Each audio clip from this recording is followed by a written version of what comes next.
Hello hi, क्या हाल चाल आप सबके? बढ़िया। तो आई होप आप सब बढ़िया होंगे। मैं अंशु यादव, तो आप सबके बीच एक यूट्यूब में फर्स्ट वीडियो लेके आ चुके हैं। डाक विभाग जीडीएस की नई भर्ती, जीडीएस की नई भर्ती का जो नोटिफिकेशन है वो आउट हो चुका है, जिसमें क्या है क्वालिफिकेशन 10th पास।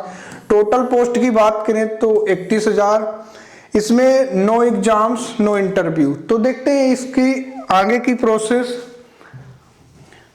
इस वीडियो में हम जानेंगे कि नोटिफिकेशन डेट कब से लागू हुई, आवेदक तिथि जानेंगे, टोटल वैकेंसी कितनी है, योग्यता क्या है, आयु सीमा क्या है, शुल्क चयन क्या है, आवश्यक दस्तावेज क्या है और इसमें सैलरी क्या क्या है। तो इस वीडियो को स्टार्टिंग से लेकर लास्ट तक देखें और देखते हैं इसमें क्या क्या सारी चीजें।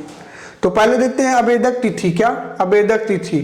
तो ये आवेदक तिथि ऑन टाइम रजिस्ट्रेशन 31/1/2026 से लेकर 14 फरवरी 2026 तक इसकी क्या है लास्ट डेट है, जिसमें submission online form fees payment 2 फरवरी 2026 से लेकर 16 फरवरी तक क्या कर सकते हो आप फीस पेमेंट कर सकते हो। कोई भी डॉक्यूमेंट्स में गलत या इंफॉर्मेशन है तो उसको तुम 18/2 से 19/2 के बीच में 2 दिन के लिए टाइम मिलेगा, तो उसको क्या कर सकते हो आप सुधार सकते हो। इसके बाद देखते हैं योग्यता। योग्यता क्या क्या है, एजुकेशन क्वालिफिकेशन। तो इसमें मैक्सिमम क्या होना चाहिए, 10th क्वालिफिकेशन होना चाहिए आपके पास। 10th क्वालिफिकेशन होना चाहिए, किसी भी बोर्ड से हो, सारी चीजें। तो अदर क्वालिफिकेशन की बात करें तो उस लड़के को कंप्यूटर का अच्छा खासा नॉलेज होना चाहिए और साइकिल चलाने भी उससे बननी चाहिए। फिर देखते हैं इसके बाद हम लोग इसमें क्या क्या है, जैसे कि अब लिस्ट ऑफ लोकल लैंग्वेज। तो कौन कौन सी लैंग्वेज है, तो इसमें देखो तेलुगु है, असम है, बंगाली है, हिंदी है, गुजराती है और भी बहुत सारी हैं। देखो अब जैसे कि मध्य प्रदेश में भी हो सके, मध्य प्रदेश में भी हिंदी है, तो हिंदी वाले लड़के जैसे कि इंग्लिश नहीं बनती तो हिंदी वाली लोकल लैंग्वेज। मध्य प्रदेश में भी कई सारी पोस्टें हैं और अदर्स भी कहीं पर भी भरना चाहे तो वो भर सकते हैं ऐसे। अब देखते हैं इसके बाद आयु सीमा की बात करें, जो एज लिमिट है, जो मिनिमम की 18 साल होनी चाहिए और मैक्सिमम 40 ईयर तक एज होनी चाहिए। एज कुछ क्या कैटेगरी वाइज क्या रहती है, छूट भी रहती है, तो उसको भी देख लेते हैं हम। कैटेगरी वाइज देखें तो हम ST SC को 5 साल की छूट मिल रही है, ओबीसी के लिए 3 ईयर्स की छूट मिल रही है और PWBD का OBC प्लस 13 साल, और इसमें PWDB ST SC को मिल रही है 15 साल की छूट। तो इस अकॉर्डिंग तो अब देख लेते हैं शुल्क चयन प्रक्रिया। तो जनरल OBC EWS की जो शुल्क है तो वो सिर्फ 100 रुपए, कितना 100 रुपए ऑनलाइन किसी भी फॉर्म के भर के देते हैं, और ST SC जिसको क्या है 0 रुपए, कितना 0 रुपए। और पेमेंट कैसे होगा, पेमेंट ओनली ऑनलाइन मोड पर ही होगा, ऑनलाइन MP ऑनलाइन के मोड से कर सकते हैं आप।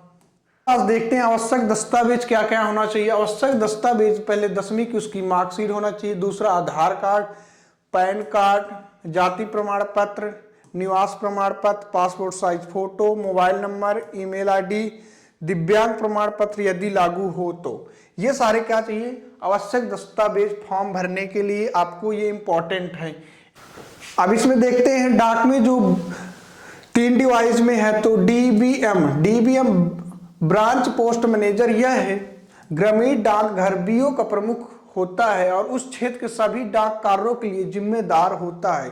देखते हैं इसके काम क्या क्या होते हैं। ब्रांच पोस्ट मैनेजर प्रबंधक डाकघर के संचालक और रिकॉर्ड को बनाए रखना, बैंकिंग सेवाओं सरकारी योजनाओं जैसे बचत खाता को बढ़ावा देना, खाते खुलवाना, लेन देन, इंडिया पोस्ट पेमेंट बैंक के माध्यम से बैंकिंग कार्यों को प्रबंध कराना और इसी को व्यवसाय विकास के विभाग के उत्पादों को प्रसारण व्यवसाय कराना। इसके साथ देखते हैं असिस्टेंट ब्रांच पोस्ट मैनेजर, इसका काम क्या होता है। यह मुख्य रूप से ब्रांच पोस्ट मास्टर की सहायता के लिए होता है। कहने मतलब ये है कि पोस्ट मास्टर की सहायता के लिए होता है। यह डाक वितरण, चिट्ठियों का वितरण, पार्सल और अन्य डाक सामग्री को घर घर जाके क्या करता है पहुंचाने में सहायता करता है और काउंटर कार्य और संचालक में BPM की मदद करता है। इसके बाद देखते हैं IBPM सेवाएं घर घर जाकर इसको क्या करना, माध्यम से भुगतान और बैंकिंग सुविधाओं को प्रदान करना, मार्केटिंग, डाक सेवा और योजनाओं को प्रचार प्रसार करना, ये सारी चीजें होती हैं असिस्टेंट ब्रांच पोस्ट मैनेजर के उसमें। अब इसके बाद अब देखते हैं डाक सेवक के विभागीय कार्यालय, जैसे उपहार या प्राण मेल हैंडलिंग, डाक डेम को प्राप्त करना, सोना और इन करना, रेलवे मेल सर्विस, RMS कार्यालयों में स्टोरिंग करना, डिलीवरी और सेल डाक टिकटों की बिक्री और ग्राहक के दरवाजों पर सोक पहुंचाना, विभागीय कार्य पोस्ट मास्टर में सब पोस्ट मास्टर द्वारा साफ गौर अन्य प्रशासनिक या फोल कार्य करना।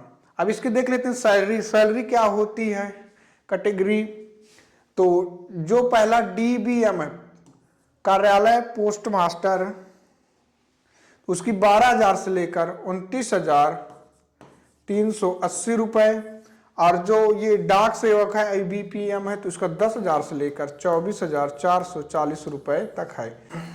अगर आप भी पढ़ाई के साथ साथ ये डाक विभाग में जॉब करके अपनी पढ़ाई को कंटिन्यू रखना चाहते तो आसानी से, उससे ज़्यादा काम रहता है नहीं, तो बढ़िया से 12th पास हो आप तो 31,000 पद भी हैं, तो इसमें कोई एग्जाम भी नहीं होना, नो इंटरव्यू, तो बढ़िया से आप फॉर्म भरिए और इस जॉब को पढ़ाई के साथ भी कर सकते हैं और आसानी से भी कर सकते हैं। मिलते हैं आपको नेक्स्ट वीडियो में। Thank you so much. और आप लोग इस चैनल को, पहली वीडियो है तो इसको चैनल को भी फॉलो करके और सब्सक्राइब कर लीजिएगा। Thank you.